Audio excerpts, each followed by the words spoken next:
Hello friends, welcome in banking master. Friends, अपने पिछले video में मैंने आपको जेफ बेजोस के बारे में बताया था कि कैसे वो एक आम इंसान से इतने सफल इंसान बन गए और आज वो दुनिया के सबसे अमीर आदमी हैं। तो अगर अभी तक आपने उस वीडियो को नहीं देखा है तो उसे आप नीचे डिस्क्रिप्शन या आई बटन पर जाकर देख सकते हैं।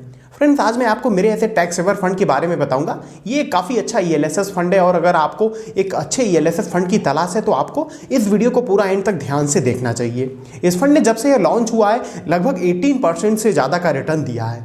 आज आपको मैं फ्रेंड्स इस फंड के बारे में यानी कि मेरे ऐसे टैक्स सेवर फंड के बारे में सब कुछ डिटेल में बताऊंगा। इसके परफॉर्मेंस को हम देखेंगे, इसके पोर्टफोलियो को हम देखेंगे, सब कुछ हम देखेंगे डिटेल में। तो आइए वीडियो में आगे बढ़ते हैं। मगर सबसे पहले अगर अभी तक आपने हमारे इस चैनल को सब्सक्राइब नहीं किया है तो इसे जल्दी से सब्सक्राइब करके बेल आइकन दबा लें।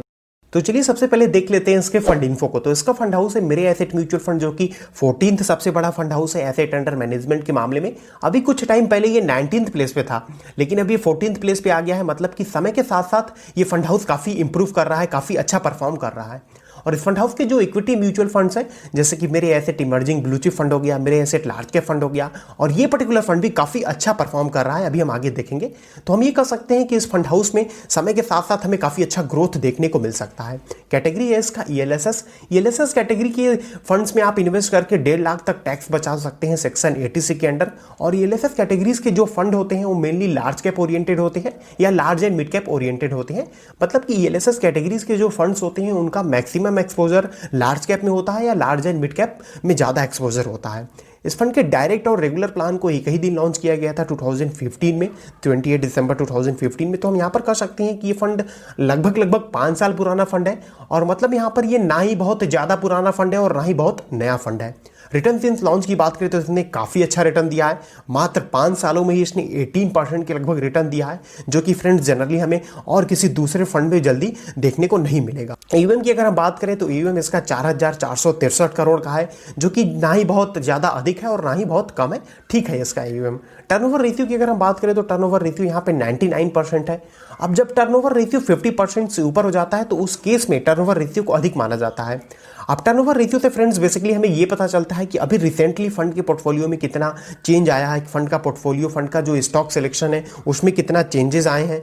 तो अब यहाँ पर देखना इंपॉर्टेंट ये होगा कि टर्नओवर रेशियो इस फंड का तो अधिक है, लेकिन क्या इस टर्नओवर रेशियो के अधिक होने से फंड का परफॉर्मेंस कुछ इंपैक्ट हुआ है। अगर फंड का परफॉर्मेंस एज इट इज़ है तो ये जो टर्नओवर रेशियो अधिक है उससे कोई प्रॉब्लम नहीं है, वो ठीक माना जाएगा। लेकिन अगर टर्नओवर रेशियो अधिक है और फंड का परफॉर्मेंस अच्छा नहीं है, फंड का परफॉर्मेंस इंपैक्ट हुआ है, फंड का परफॉर्मेंस खराब हो गया है इस टर्नओवर रेशियो के अधिक हो जाने की वजह से, तो ये टर्नओवर रेशियो जो अधिक हुआ है वो अच्छा नहीं माना जाएगा।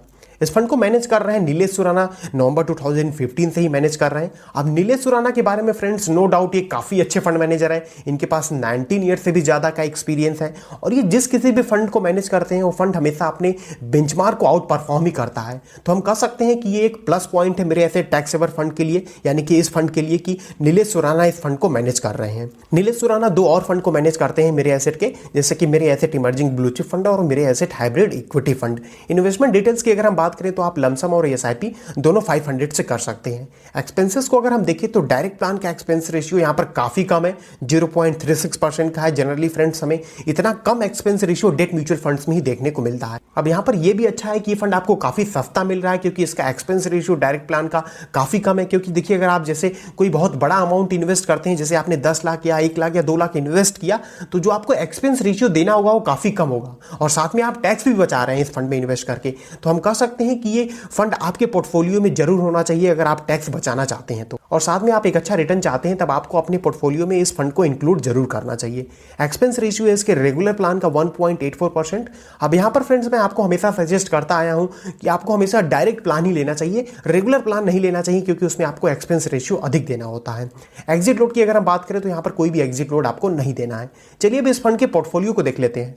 तो एसेट एलोकेशन की अगर हम बात करें तो इसमें मैक्सिमम पैसा इक्विटी में ही इन्वेस्ट कर दिया गया है। 99% के लगभग डेट में कोई इन्वेस्टमेंट नहीं है और कैश एंड कैश इक्विटी में 1% के लगभग इन्वेस्टमेंट किया गया है। मतलब कि फंड अपने पास अपने एसेट अंडर मैनेजमेंट का 1.1% पैसा होल्ड करके रखा है। अब यहाँ पर पूरा इक्विटी में ही इन्वेस्टमेंट हो जाने की वजह से इस फंड में रिटर्न पोटेंशियल हम कह सकते हैं कि अधिक है, लेकिन अगर डेट में इन्वेस्टमेंट किया गया होता तो थोड़ा ये स्टेबल रहता।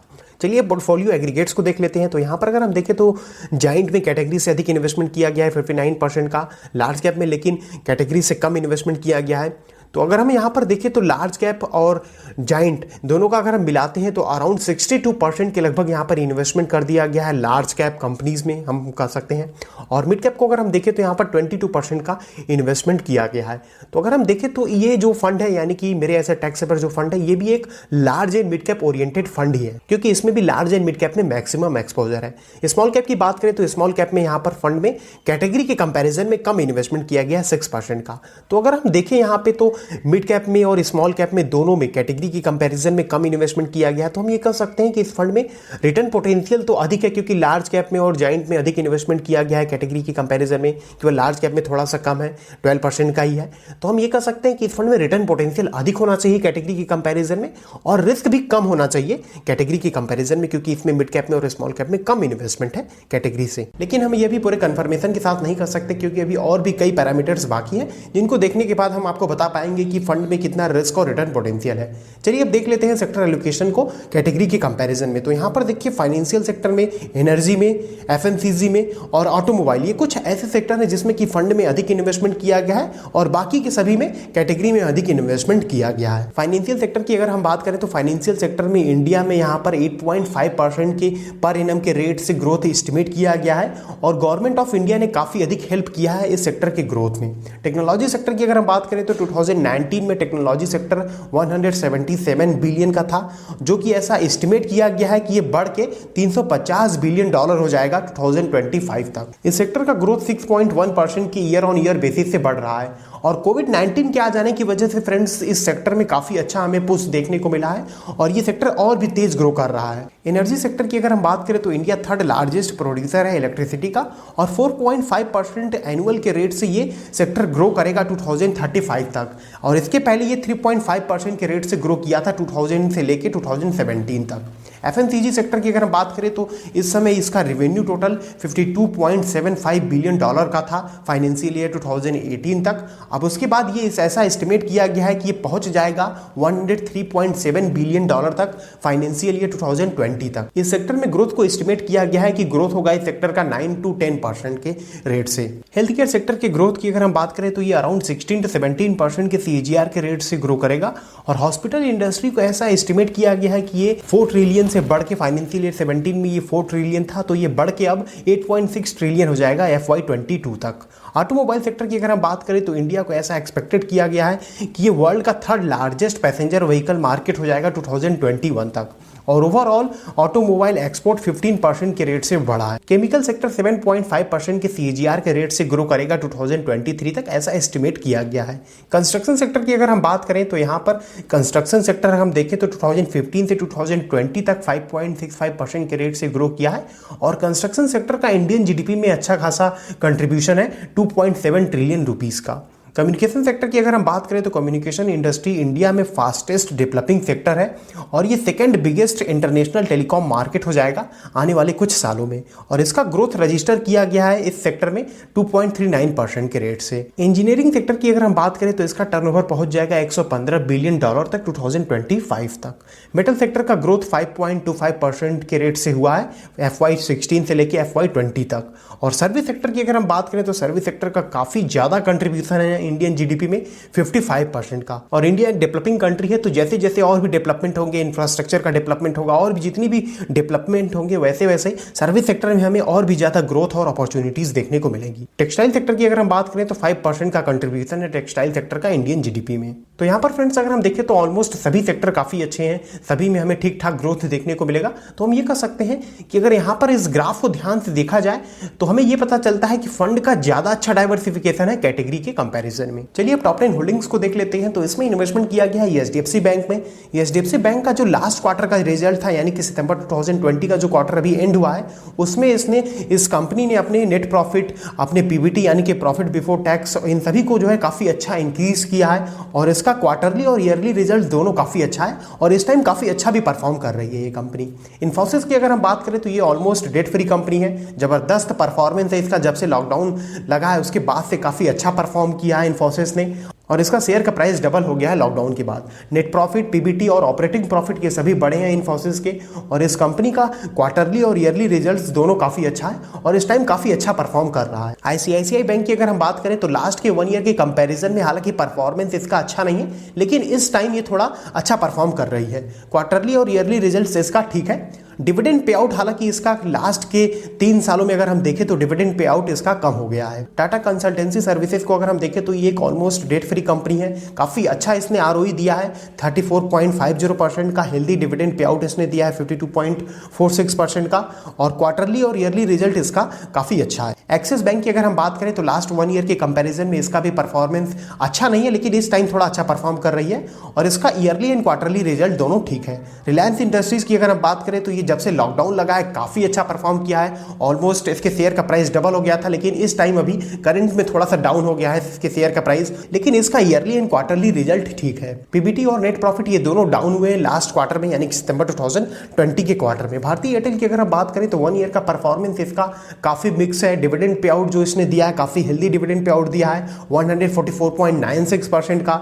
इसका ईयरली एंड क्वार्टरली रिजल्ट दोनों काफ़ी अच्छा है, काफ़ी इंप्रूव कर रहा है। हालांकि लॉस में ही है, लेकिन अब इंप्रूवमेंट हमें लास्ट के क्वार्टर में देखने को मिला है भारतीय एयरटेल के परफॉर्मेंस में। एचडीएफसी की अगर हम बात करें तो इसका काफ़ी अच्छा प्रॉफिट ग्रोथ इसने दिया है 19.81% का लास्ट के 5 सालों में और इसका क्वार्टरली रिजल्ट अच्छा है, लेकिन ईयरली रिजल्ट अच्छा नहीं है। मैक्स फाइनेंशियल सर्विसेज की अगर हम बात करें तो इसका परफॉर्मेंस जब से लॉकडाउन लगा है उसके बाद से काफ़ी अच्छा परफॉर्म किया है इसने। क्वार्टरली रिजल्ट हालांकि इसका अच्छा नहीं है, लेकिन ईयरली रिजल्ट इसका अच्छा है। आईटीसी की अगर हम बात करें तो क्वार्टरली रिजल्ट अच्छा है और ईयरली रिजल्ट अगर हम देखें तो ईयरली रिजल्ट इसका भी अच्छा नहीं है।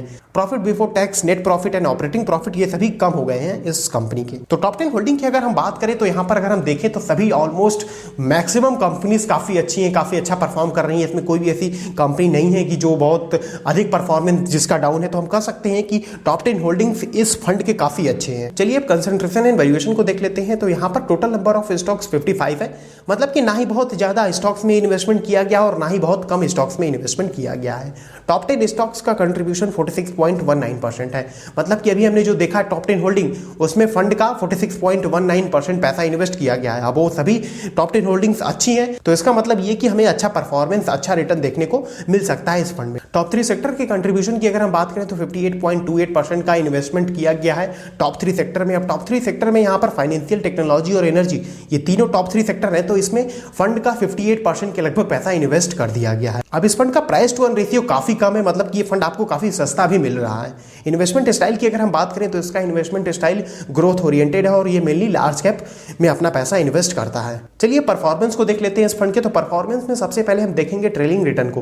तो यहाँ पर देखिए, देखने से ही लग रहा है कि काफी अच्छा परफॉर्म किया है। स्टार्टिंग से ही फंड ने काफी अच्छा परफॉर्म किया है, लेकिन यहाँ पर अगर हम देखें तो जब लॉकडाउन स्टार्ट हुआ तो यहाँ पर देखिए फंड का परफॉर्मेंस एकाएक काफी गिरा, लेकिन अगर उसके बाद अगर हम देखें तो ये बराबर ही रहा है, ऑलमोस्ट बराबर आ गया था, अपने बेंचमार्क के बराबर आ गया था, लेकिन फिर से काफी अच्छा बीट किया है फंड ने अपने बेंचमार्क को। चाहिए एनुअल रिटर्न की अगर हम बात करें तो ये साफ देखने से ही लग रहा है कि सभी टाइम पीरियड में काफी अच्छा परफॉर्म किया अपने बेंचमार्क और कैटेगरी को फंड ने सभी टाइम पीरियड में बीट किया है। तो नो डाउट ये काफी अच्छा परफॉर्मेंस है। एनुअल रिटर्न भी इसका काफी अच्छा है और ट्रेलिंग रिटर्न भी इस फंड का काफी अच्छा है। ईयरली ट्रेलिंग रिटर्न की अगर हम बात करें तो यहाँ पर देखिए 3 मंथ के टाइम पीरियड में फंड ने बीट किया है अपने बेंचमार्क और कैटेगरी दोनों को।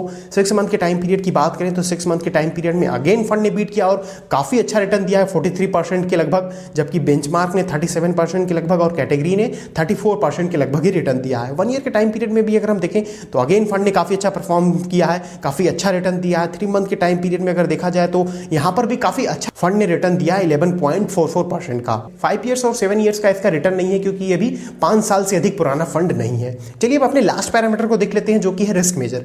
तो यहाँ पर अगर हम देखें तो स्टैंडर्ड डेविएशन फंड का बेंचमार्क और कैटेगरी दोनों से अधिक है थोड़ा सा, और उसके बाद अगर हम बीटा को देखें तो बीटा भी थोड़ा सा अधिक है, और उसके बाद अगर हम अल्फा को देखें तो अल्फा यहाँ पर काफ़ी अधिक है, और शार्प रेशियो को अगर हम देखें तो शार्प रेशियो काफ़ी अधिक है फंड का कैटेगरी और बेंचमार्क के कंपैरिजन में। तो हम ये कह सकते हैं कि इस फंड में आपको रिटर्न पोटेंशियल तो काफ़ी अधिक देखने को मिलेगा कैटेगरी के कंपैरिजन में, लेकिन जो रिस्क होगा वो कैटेगरी के या तो बराबर ही होगा या थोड़ा सा अधिक होगा कैटेगरी से।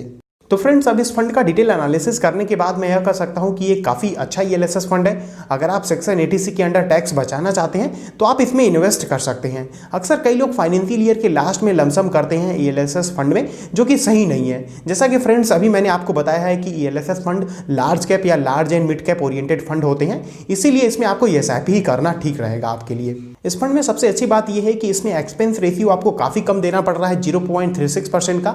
इसका trailing return, annual return, top in holding सब इस फंड का काफ़ी अच्छा है। इस फंड में रिस्क लगभग कैटेगरी के बराबर है और रिटर्न पोटेंशियल कैटेगरी से काफ़ी ज़्यादा है, जैसा कि मैंने अभी आपको बताया। तो अगर आप इस फंड में इन्वेस्ट करना चाहते हैं तब आप 3 से 5 साल के लिए अपना इन्वेस्टमेंट प्लान करें। नए लोग भी आराम से इस फंड में इन्वेस्ट कर सकते हैं। तो फ्रेंड्स, आज के लिए इस वीडियो में इतना ही। आपको ये फंड रिव्यू कैसा लगा मुझे बताना ना भूलें, और साथ ही में आप इस वीडियो को लाइक और शेयर भी जरूर करें। इस वीडियो में मैं 200 लाइक का टारगेट रखता हूं। आई होप कि आप सब इसे पूरा करेंगे। अभी रिसेंटली फ्रेंड्स मैंने अपना टेलीग्राम चैनल बनाया है और उस पर मैं आपको कुछ important news update, market update और भी कई वैल्यूएबल कंटेंट प्रोवाइड करने की कोशिश करता हूं, तो आप उसे भी जरूर ज्वाइन करें। लिंक आपको नीचे डिस्क्रिप्शन में मिल जाएगा। अब अगला आप किस फंड का रिव्यू देखना चाहते हैं मुझे कॉमेंट करके बताना ना भूलें। मैं कोशिश करूंगा कि उसका भी रिव्यू करूं। अभी आप किस फंड में इन्वेस्ट कर रहे हैं इसे भी बताना ना भूलें, ताकि मैं उस पर भी कॉमेंट करके आपको बता सकूं कि आपका फंड कैसा है। इस वीडियो को देखने के लिए आप सभी का बहुत बहुत धन्यवाद। फिर मिलते हैं ऐसी किसी वीडियो में।